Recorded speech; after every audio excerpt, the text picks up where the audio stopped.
সকল সাধুগুরু বৈষ্ণবগণ আজ এই মধুময় বৃন্দাবন ধামে উপস্থিত হয়েছি। অনাদিরাদি প্রাণ গোবিন্দের শরণাপন্ন আপন আপন শ্রী গুরুদেবের শ্রীচরণে একনিষ্ঠ মন এই প্রাণ আমরা সবাই সমর্পণ করে এই শ্রীমদ্ ভগবদ গীতার আসরে শ্রী গুরুদেবের ধ্যান করব।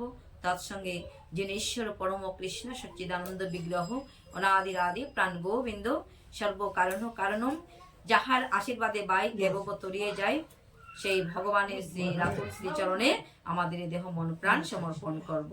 আমি শ্রীকৃষ্ণ চৈতন্য প্রভু নিত্যানন্দ শ্রী অদ্বৈত গদাধর শ্রীবাসাদি গৌর ভক্ত বৃন্দ। হরে কৃষ্ণ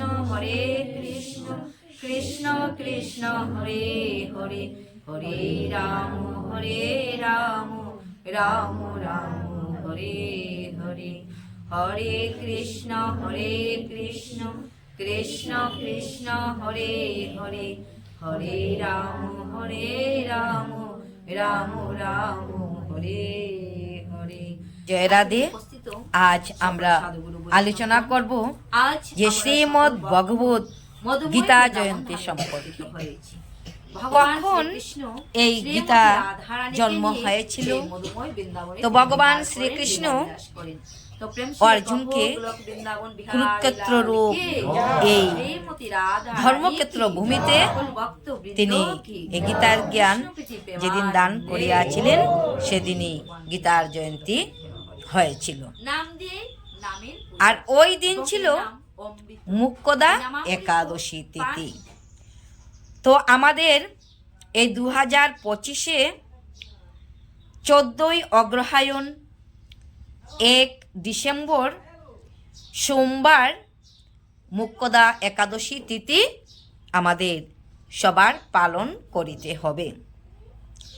ওই দিনই ভগবান শ্রীকৃষ্ণ অর্জুন রূপী ভক্তকে এই গীতার জ্ঞান প্রদান করিয়াছিলেন।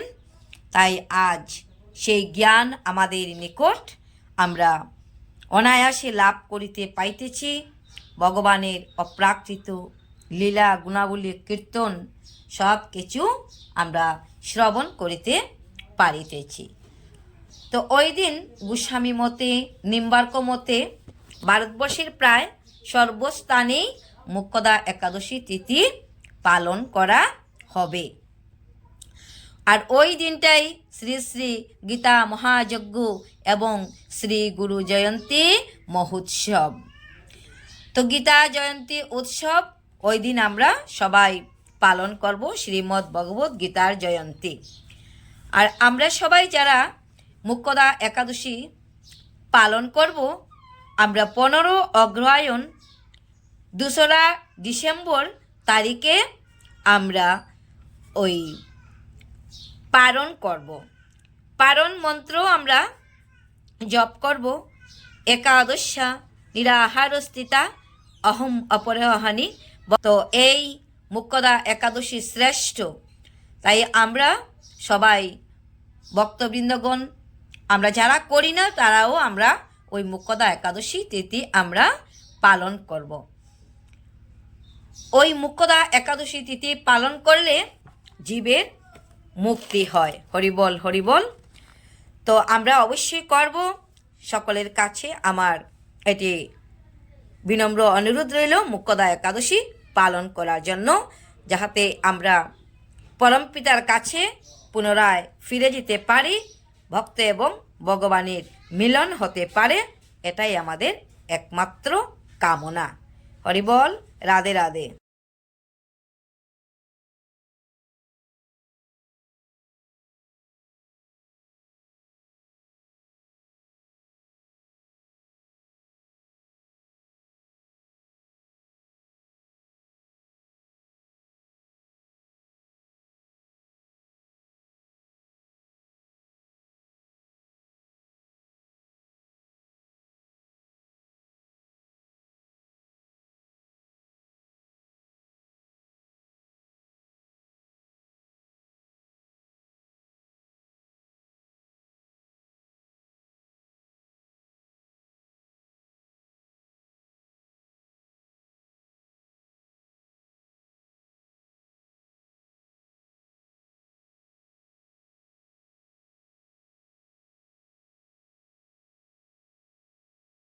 ভক্তি নামক প্রস্ফুটিত হলে ফুল, সেই ফুল দিয়ে গোবিন্দর পুষ্পাঞ্জলি যদি আমরা দিতে পারি সেই রাঙ্গারাতুল শ্রীচরণে, তখন গোবিন্দ কৃপা করে সবাইকে মুক্তি দান করে।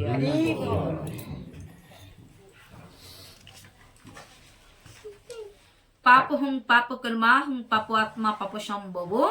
এই হৃদয়ে পাপ, মনে পাপ, দেহে পাপ, সবকিছুতে পাপে পরিপূর্ণ।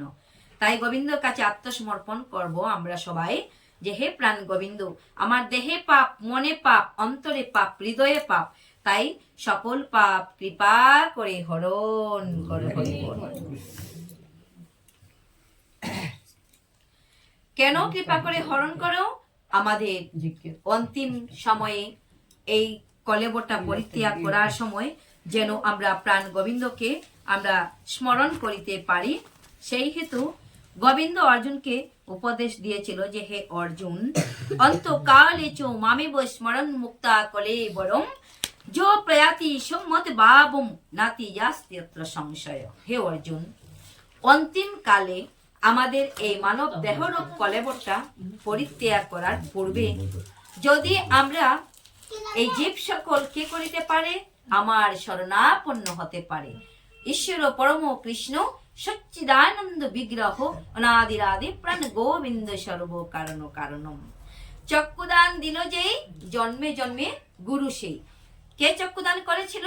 প্রাণ গোবিন্দ। কখন, কোথায়? যখন আমরা মাতৃ মন্দিরে ছিলাম, সেই মাতৃ মন্দিরে আমার প্রাণ গোবিন্দ এসে এই কর্ণমূলক জ্ঞান ইন্দ্রের মাধ্যমে আমাদিগকে চেতন মন্ত্র প্রদান করিয়াছিলেন। আর এই চেতন মন্ত্র যখন গোবিন্দ কর্ণমূলে দিয়েছেন, আমরা চেতন হয়েছি। তার আগে আমরা সবাই অচেতন ছিলাম। এই অচেতনকে চেতন করেছে আমার প্রাণ গোবিন্দ। তাই প্রাণ গোবিন্দর নাম সেদিন থেকে আমরা নিয়েছি। কিন্তু মাতৃজঠর থেকে ভূমিষ্ঠ হওয়ার পরে এই মায়ার সংসারে এসে আমরা গোবিন্দের সঙ্গে যে আমাদের শাশ্বত সম্পর্ক, সেই সম্পর্কের কথা আমরা ভুলে গেছি। তাই প্রাণ গোবিন্দ যাতে মায়ামুগ্ধ জীবের পুনরায় ভগবানের সঙ্গে সম্পর্ক স্থাপিত হয়, কারণ আমরা সবাই মায়ায় আচ্ছন্ন, মায়ায় মুগ্ধ। মায়ামুগ্ধ জীবের নাহি শত কৃষ্ণ জ্ঞান, আর জীবের কৃপায় কইলা কৃষ্ণ এই বেদ আর পুরাণ। ঋগ্বেদ, সামবেদ, যজুর্বেদ, অথর্ববেদ, শ্রীমদ ভাগবত পুরাণ, পঞ্চম বেদ ভগবান প্রাণ গোবিন্দ কৃপা করে জীবের মঙ্গলের জন্য দান করে গেছেন, যাহাতে জীব সকল এই কথা, এই শাস্ত্র অধ্যয়ন করে শ্রীমদ ভগবত গীতামৃত হৃদয়ঙ্গম করে ভগবানের সম্পর্কের কথা পুনরায় স্মরণ হয়। আর ভগবানের সঙ্গে আবার পুনরায় যাতে সম্পর্ক স্থাপন হয়, আত্মার সঙ্গে যাহাতে আত্মার মিলন হয়, সেই হেতু ভগবান প্রাণ গোবিন্দ কৃপা করে অমৃত দান করে গেছেন। আজ আমরা সবাই এই অমৃত আমরা পুনরায় কি করব? স্মরণ করব। আমাদের এই হৃদয়ে ভগবান প্রাণ গোবিন্দ বিরাজমান রয়েছে, সর্বজীবে বিরাজমান। গটে গটে আছেন কৃষ্ণ, কেহ নহে কালী, আর কারো ভিতর বিকশিত, কারো ভিতর কলি। কিন্তু সর্বজীবে ভগবান বিরাজমান, যত্র জীব তত্র শিব। তাই স্বামী বিবেকানন্দ বলেছিল যে জীবে প্রেম করে যেই জন, সেই জন সেবিছে ঈশ্বর। কাউকে অবহেলা নয়, কাউকে অবজ্ঞা নয়, সবাইকে ভালোবাসতে শিখুন। আমরা যদি বিভেদ সৃষ্টি করি আমাদের মধ্যে, তাহলে আমাদের ভগবানকে ভালোবাসা হবে না। হরিবল। তাই সবাইকে ভালোবাসতে হবে। সবার ভিতরে ভগবান অনুহৈতে অনুসদৃশ্য পরিমাণ পরমাত্মা রূপে ভগবান বিরাজমান। তাই পরমাত্মা রূপে ভগবান বিরাজমান যদি জীবকে ভালোবাসতে না পারি, তাহলে সেই ভগবানকে আমরা কখনোই পাবো না। বিনা প্রেম সে নেহি মিলে নন্দলালা। যেহেতু ভগবান প্রাণ গোবিন্দ সর্বজীবে বিরাজমান, ভগবান প্রাণ গোবিন্দকে ভালোবাসা দিতে হয়, প্রেম দিতে হয় এবং শ্রদ্ধা সহকারে ভালোবাসতে হয়। হরিবল। তদ্রূপ জীবকে ভালোবাসো, জীবের সঙ্গে সম্পর্ক স্থাপন করো, আত্মার সঙ্গে আত্মীয়তা স্থাপন করো, তবেই ভগবান প্রাণ গোবিন্দকে পাওয়া যাবে। হরি হরি। তম তমেব এতে কন্তে সদা তদ বাবো ভাবিতঃ। অর্জুনকে বলছে, হে অর্জুন, তখন যদি তারা আমাকে ভাবে, আমার কথা স্মরণ করে, আমার কথা চিন্তা করে, তখন তারা সেইভাবে ভাবিত হয়ে আমাকে প্রাপ্ত হবেন। হরি বল। তো আমাদের উচিত কি যে ভগবানের সেবা করা, ভগবানের নাম গুণগান কীর্তন করা, মোট কথা অভ্যাসযুক্ত কাজে ব্রতী হওয়া। অভ্যাস যদি আমাদের থাকে না, অভ্যাসে যদি পরিণত হই না, তাহলে সেই অন্তকালে চমামেব, অন্তিম সময়ে, অন্তিম মুহূর্তে ভগবান প্রাণ গোবিন্দকে স্মরণ করা সম্ভব হবে না। হরি বল। সেই জন্য অর্জুনকে বলছে, অর্জুন তুমি কি করো? অভ্যাসযুক্ত কাজে ব্রতী হও, তুমি অভ্যাসে পরিণত করো। আর তাও যদি না পারো, তুমি কর্ম করো। আর সেই কর্মটা কেমন হবে? সেই কর্মটা ফল পরিত্যাগ করা কর্ম হবে। ফলের আশা করার কোনো প্রয়োজন নেই। শুধু তুমি ধর্মপথে মতি রেখে কর্ম করে যাও, কর্ম করিতে হবে। এটি আমাদের সনাতন ধর্মের নিয়ম। কারণ আমিও কর্ম করিয়া থাকি। আমি যখনই ধরাধামে অবতীর্ণ হই, আমি জানো অর্জুন, আমি কর্ম করিয়া থাকি। কেননা কর্ম না করিলে এই জীব সকল উচ্ছন্নে যাবে, আমার জীব জগৎ উচ্ছন্নে যাবে। তাই আমিও কর্ম করিয়া থাকি। যদায় যদায় হি ধর্মস্য গ্লানির্ভবতি ভারত অভ্যুত্থানম অধর্মস্য তদাত্মনম সৃজাম্যহম পরিত্রাণে সাধূনাম বিনাশায় চ দুষ্কৃতাম ধর্ম সংস্থাপনার্থায় সম্ভবামি যুগে যুগে।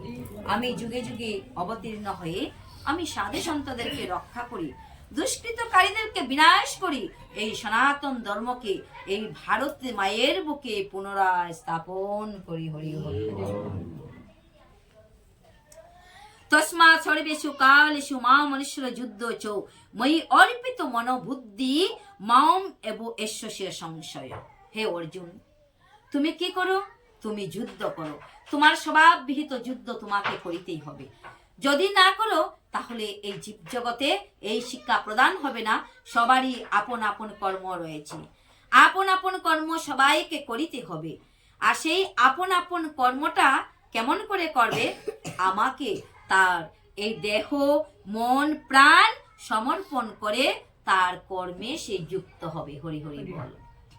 এই জন্য বলছে, তস্মাৎ সর্বেষু কালেষু মাম অনুষ্যর যুদ্ধ চ। তুমি হে অর্জুন সর্বক্ষণ, সদা সর্বক্ষণ আমাকে হৃদয়ে স্মরণ করো। সর্বদা কি আমরা ভগবানের মন্দিরে বসে স্মরণ করা সম্ভব হবে? হবে না। তাই তুমি সদা সর্বক্ষণ তোমার হৃদয়ে আমাকে চিন্তা করো। অর্জুনের কি সেই জ্ঞান ছিল না? ছিল না মা? অবশ্যই ছিল। কিন্তু কেন এই জ্ঞান প্রদান করেছেন? যাতে এই জীব সকলের সবাই বুঝিতে পারে, সবাই শ্রবণ করিতে পারে এবং তার জ্ঞানের মাধ্যমে প্রাণ গোবিন্দকে এই হৃদ মন্দিরে স্থাপন করিতে পারে। সেই সুবাদে অর্জুনকে বলেছে, অর্জুন তুমি সদা সর্বক্ষণ তোমার হৃদয় মন্দিরে আমাকে তুমি স্মরণ করো। আর এইভাবে যদি স্মরণ করে তোমার কাজে তুমি লিপ্ত হও, তোমার কাজে তুমি ব্রতী হও, তাহলে তোমার আর কোনো ভয় নেই, তোমার আর কোনো ভয় নেই। মই অর্পিত মনোবুদ্ধি মাম এবু এশ্বসি অসংশয়। আমি তোমাকে বুদ্ধি দান করিব, আমি তোমাকে জ্ঞান দান করিব। তাই তুমি তোমার মনটা শুধু আমাকে দাও। হরি বল। ভগবান অন্য কিছু চায় না। ষোড়শ উপচারে পূজা দিলেই যে প্রাণ গোবিন্দকে পাওয়া যাবে তা নয়।